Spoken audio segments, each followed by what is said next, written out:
You enjoyed that little clip that we put together. We actually did that video for Gandhi's London recently, and today in this video we're just going to go through a little bit of how we put it together and show you some behind the scenes footage.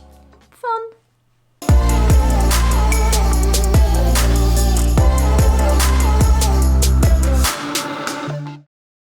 So the slogan that Gandhi's uses is "Don't just exist," and when we were planning this video out, we obviously had that in mind, and we thought, what kind of would represent that in a video? Obviously that hiking, mountains, exploring, that kind of stuff, yeah, was what we had in mind. That's actually a very important point. If you're doing a video like this, you have to try and think of what the brand represents, you know, what's the brand message or the brand ethos, and you have to kind of tailor your video towards that. So that's kind of what we had in mind. We were thinking like a casual, maybe mountain morning stroll of some kind, and that was the underlying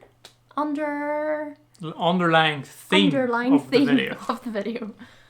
So as we always do, we like to plan these videos out with shot lists. So we got together, not that we were ever apart. We sat down and we had a little think about what kind of shots we wanted in this video. We had to think very carefully about where we were going to be, the locations and stuff, things that had to be included, like shots of the jacket that were very important. So we wrote down a shot list, as we always do.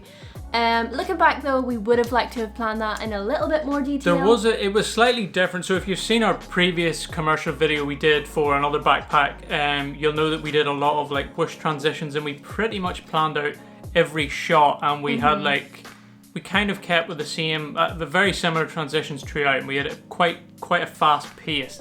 With this one, we knew we wanted to slow it down quite a bit, or at least at the start. So yeah, completely different vibe, and looking back, we would have done things slightly different. I mean, we had the outline pretty much figured out, but the small minor details, they needed to be drilled in a little bit more. That's where we started, and of course we went on to Epidemic and got ourselves a good vibey song for this one. The song was kind of the first thing that we chose.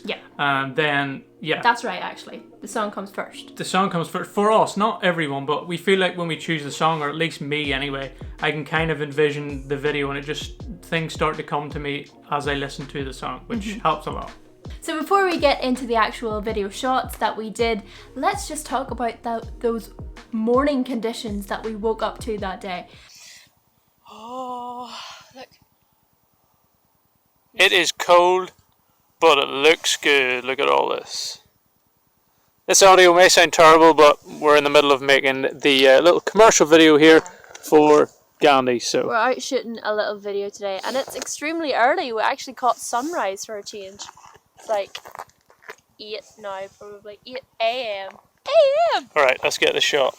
It was couldn't have been better. Such a nice morning. We got to our first location, and there was just this like line of mist that went across the water. It was a beautiful, like the sun was just rising, and of course we had to take photos. We did. We got a few photos. Ideally, we would have liked to spend the whole morning just taking photos, but we were in quite a rush, so we didn't really have time to take a lot of photos. We just kind of snapped a few because it just looked too good. I mean, really, we shouldn't have been taking any photos because that day was dedicated to videoing. We pushed it a little bit. But we just couldn't help ourselves. We had to take a couple. But anyway, yeah, really cool morning. It was really nice. More early mornings to come. We're trying to fit it into the routine. Okay, so when we started the video, we knew obviously we wanted to show the Gandhi's jacket pretty early on, and the bag if possible. So we done the little zip shot at the start, kind of because we really liked the zip shot that we done in the previous video. We thought just with the sound effect and all, it just always works. Sounds good. So we done the little transition with the zip, kept it all in just 24 frames a second. We filmed this in 4K, or all the 24 stuff was in 4K. Just to keep everything looking as good as possible. And we done just a little whoosh transition at the top, which is literally me following the zip, and then once we get to the top, I just flick the camera up. I don't think we had the SJ cam on at this point, so no, that's I don't have any footage to show that.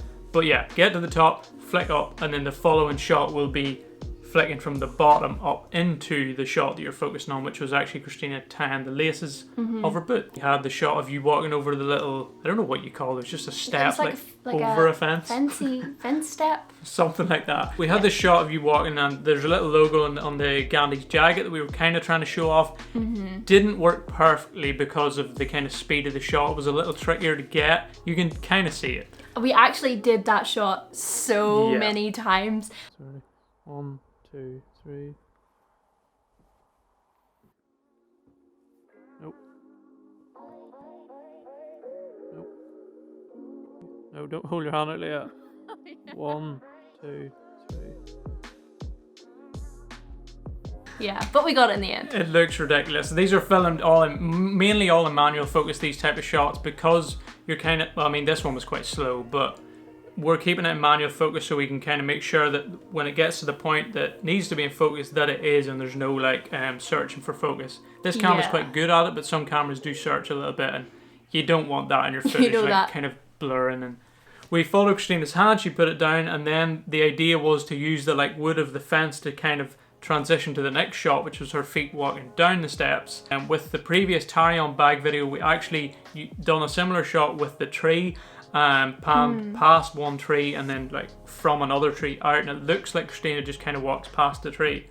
But there's a little cross dissolve from Premiere, which is a pretty basic little transition you can just drag in. Fantastic. And if you make it extremely short and make sure that the end of one clip and the start of the other is just completely covered by the wood of the fence, the transition kind of like blends it together. It does exactly what it says it does. It cross dissolves those two clips together, and you don't even notice that they were different. One of the next shots with Christina walking past the camera, I felt was a little bit boring. It looked a little bit staged at the start because, I don't know, just the flow of it. So I didn't want to just end with just nothing there. Christina walked past. I thought it might be nice to like do a mask and incorporate the other clip in behind it. So as Christina walks past, it reveals the next clip, which is, well, it's called a mask of some sort. It is just a mask transition, that's what it's called. But yeah, we will do a video explaining in detail a bit more how to do that shot specifically, because it's kind of cool, and I would say a lot of you guys noticed it and would probably like to know how to do it if you don't already.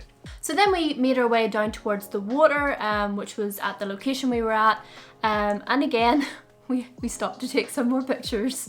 Probably shouldn't have done that. Sun was rising fast. It was. You're on a battle against time when you're doing stuff in sunrise, because once the sun comes up, then it's going to be really, really hot. It's really, the difference is completely night and day. It looks so much better when the sun is just rising, or not even rising, there's just a glow coming over the hills. We were trying to get a photo for a long time of me, like a portrait style photo, and I could not keep my eyes open. Very, very sensitive eyes, so we wanted to get the light on my face, but I just couldn't keep my eyes open. I'll show you the footage. Oh, if you could look even straight. Oh, I can't. Not too soon. Stay right where you are and literally just open them, even if you look down. They're literally watering like that. Look down and do it again. Do it again. That's why he's coming. Do it again. Look down. Just look at the grass, right? So yeah, we snapped one. I don't know if we're going to use it or not. I'm not sure. I kind of wanted Christina to look more into the light, so there was no harsh shadows, but it didn't turn out too well. I can't see.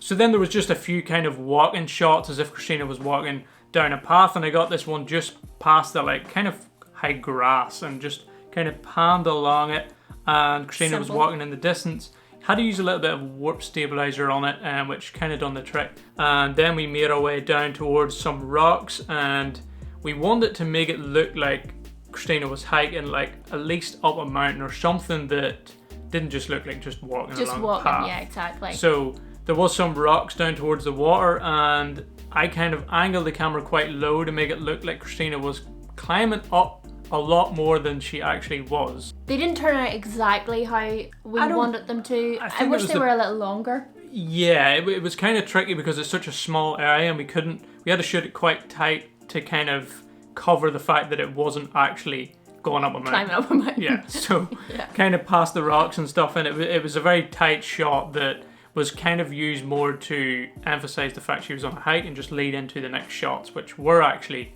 towards a mountain more so. Yeah, and you can see the difference in the two shots from the water shots on.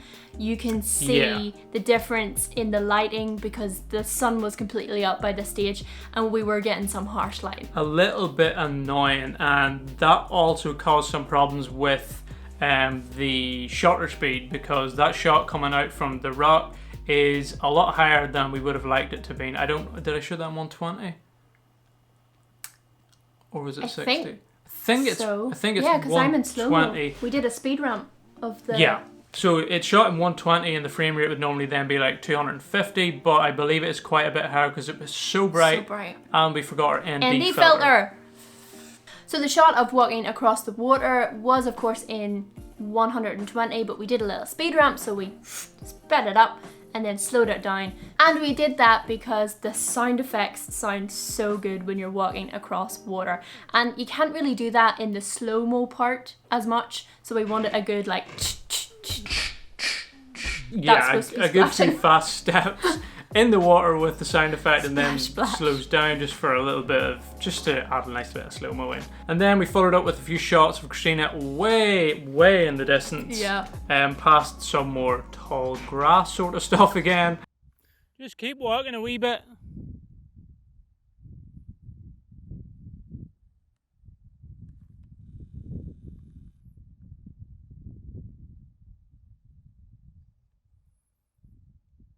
A bit more.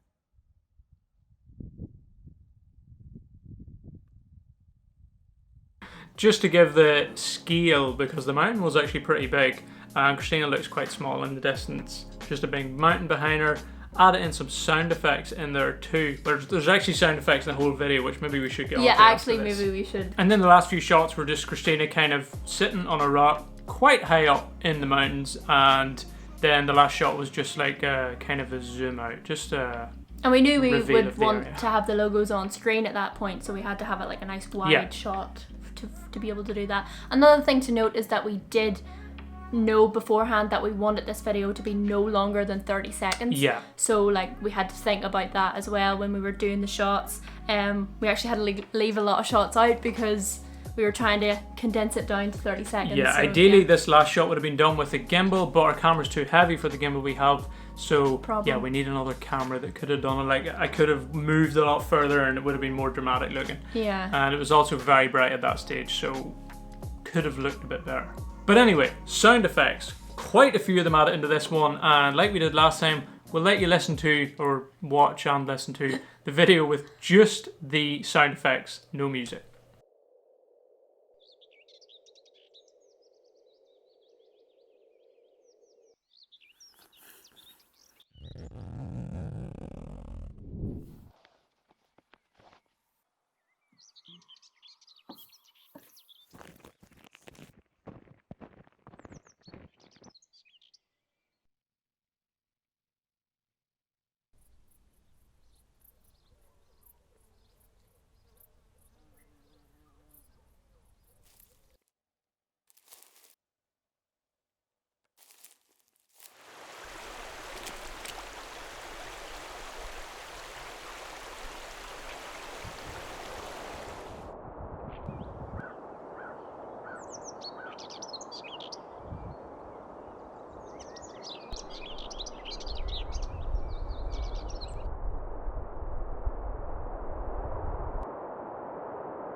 And that just goes to show you how important sound effects are in your cinematic videos. There's a lot more to sound design with videos than you would probably think. It has to be prominent, but also subtle. Yeah. The crow noise is just one that I really liked, and I had to turn the volume down quite a bit.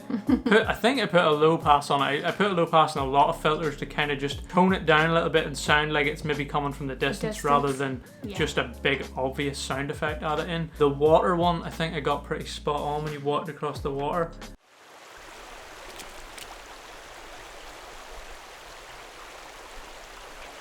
That was a little bit tricky because it's harder to find like someone stepping in water that sounds exactly what you're looking at. Would sound. Yeah, exactly. What other ones did we use? I mean, right from the start, we used a little bit of a wind noise, which is just a like. There's birds in there. The zip, the footsteps, just kind of undertones and stuff that you would kind of expect if you were walking up a mountain or across a stream and stuff. Just little ambient sounds that kind of go well with the music throughout the video. As for the color grade in this video, not really a whole lot done. Went through all the clips, color corrected them, make sure the white balance looked the same as you do with every video, and then just kind of use like the preset that we've kind of created, which kind of gives a little bit of a warmer kind of look. Again, obviously looked better in the earlier shots than the later ones, as any kind of adjustments to the colors would have. But yeah, not a lot done to it. Still learning a lot about color grading. It's a tricky process. But that's pretty much it. We just wanted to run through everything we done and show you guys the little things that we used in this video and just how we planned it, how we put it together, and some of the little tricks and stuff that we did in there to just enhance it a little bit. Yeah, it's always good to see the behind the scenes so that maybe it can help you whenever you're doing your next cinematic video. Yeah, we enjoy watching other people doing this exact same thing and seeing how they do stuff, and it's just enjoyable to watch and see how they do it. So hopefully you guys enjoyed watching how we do it. If there's anything that you want to know that we didn't cover in this video, do drop it down in the comments below. We'll be sure to answer any questions that you have. But I think we pretty much covered everything that we went through to put that video together. And yeah, like I said, I think we will probably do a quick little tutorial on how we did the masking shot. And that's kind of the only one that was a little bit different than previous shots. Because we do already have a video on how to do speed ramp transitions. So if you're interested in learning about that, then you can check out that video. It'll be on screen somewhere here in a few seconds. But yeah, hopefully you enjoyed this one, guys. If you did, give it a big thumbs up. Hit that subscribe button if you haven't already. And as we always say, take it easy. Don't be a stranger. That's that. Want to do something else? No.